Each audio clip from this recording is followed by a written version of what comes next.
Today I am going to briefly introduce you to the master dissertation of Daniel Pinto-Neves, a former student from the Master in Bioinformatics and Computational Biology. Daniel studied the circadian regulation of gene expression in the Trypanosoma brucei parasite. He performed this work in the group of Dra. Luisa Figueiredo at the Institute of Molecular Medicine in Lisbon. As you will see, this thesis is mostly driven by biological questions, but in my humble opinion it shows extremely well how using bioinformatic tools to explore data from different perspectives has such an amazing potential. So, Trypanosoma brucei is a unicellular protozoan parasite that is exclusively extracellular. It is more commonly known for causing sleeping sickness and really has an enormous toll in human health, but also in the cattle industry. The parasite is transported in the gut of the tsetse fly that, when biting a mammalian host, passes the parasite into its bloodstream. It is now widely known that daily cycles control circadian rhythms of live organisms. For example, in mammals, the perception of light by the central nervous system induces a series of metabolic and physiological changes that are spread throughout the whole organism. In mammals, much is known about the molecular mechanisms behind circadian clocks. The transcription factors clock and BMAL1 have been identified as the core molecular regulators of these phenomena. Parasites have been shown to be very adaptable to their environment, being able to reshape their gene expression and metabolism, for example, in response to different hosts or to tissue-specific microenvironments. Thus, the existence of a molecular clock mechanism in Trypanosoma brucei would certainly be advantageous in dealing with the daily changes in metabolism and immunity of its hosts.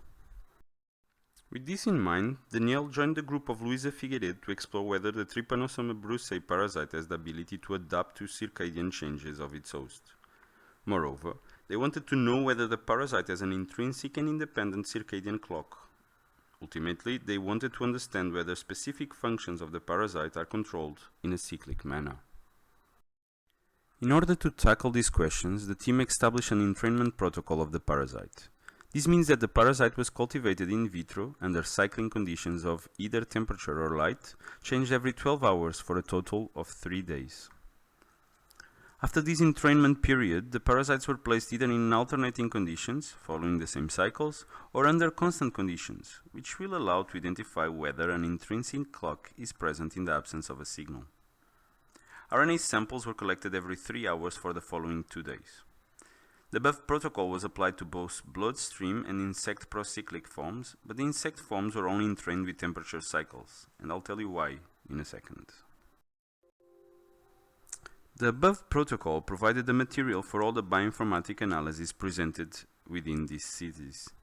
Briefly, after collection of RNA from the parasite, ribodepleted mRNA libraries were prepared with Illumina TrueSeq protocol and sequenced in the iSeq 2000 platform, sequencing 50 base pairs of single-paired reads.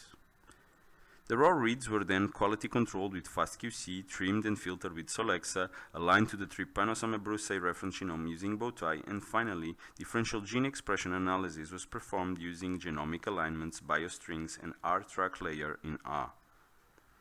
The differential gene expression analysis is at the center of the majority of the results presented in this thesis, and allowed Daniel to determine the parasite genes which expression cycles throughout the day, particular sequence motifs and conservation of these cycling genes, as well as go terms and pathways with which these genes are associated.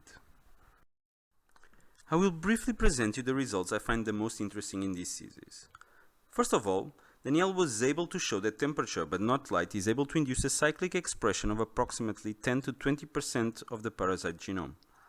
This is depicted in these heat plots on the right, in which each line corresponds to a single gene. You can appreciate that in both bloodstream and insect procyclic forms, several genes show a cyclic expression pattern. This is also represented in the histogram and rows plots below, with information about the phase distribution of these cycling genes. What I find really interesting is that parasites that are placed under constant temperature keep cycling. This suggests the existence of an intrinsic molecular clock regulating the oscillatory expression of these genes. This subset of genes was used for several other studies in this work. For example, Daniel took these endogenously cycling genes and did a Go analysis to detect enrichment of particular biological terms associated with specific genes. What he found is that specific Go terms are enriched in only one phase of the circadian cycle, as you can see in these heat plots here. Besides the heat plots, you can see the number of genes and their cycling pattern associated with particular Go terms. These cycling Go terms suggest that specific cellular processes are upregulated at different times of the day in the parasite. This was further confirmed by doing KEGG pathway analysis for the cycling genes, showing that many of the cycling genes are involved in different aspects of the metabolism of the parasite. In conclusion, this thorough and I should add very successful thesis allowed the identification of an intrinsic circadian clock in Trypanosoma brucei. This clock responds to cyclic changes of temperature, is able to run in the absence of the stimuli, and can adapt to slight variations of these stimuli. More importantly, this work shows that the parasite in the morning is different from the parasite in the evening. Whereas this might not sound like much at face sight, the truth is that this might mean that the parasite has adapted to the circadian changes of their hosts to, likely, gain an advantage in dealing with the host's metabolism and immunity.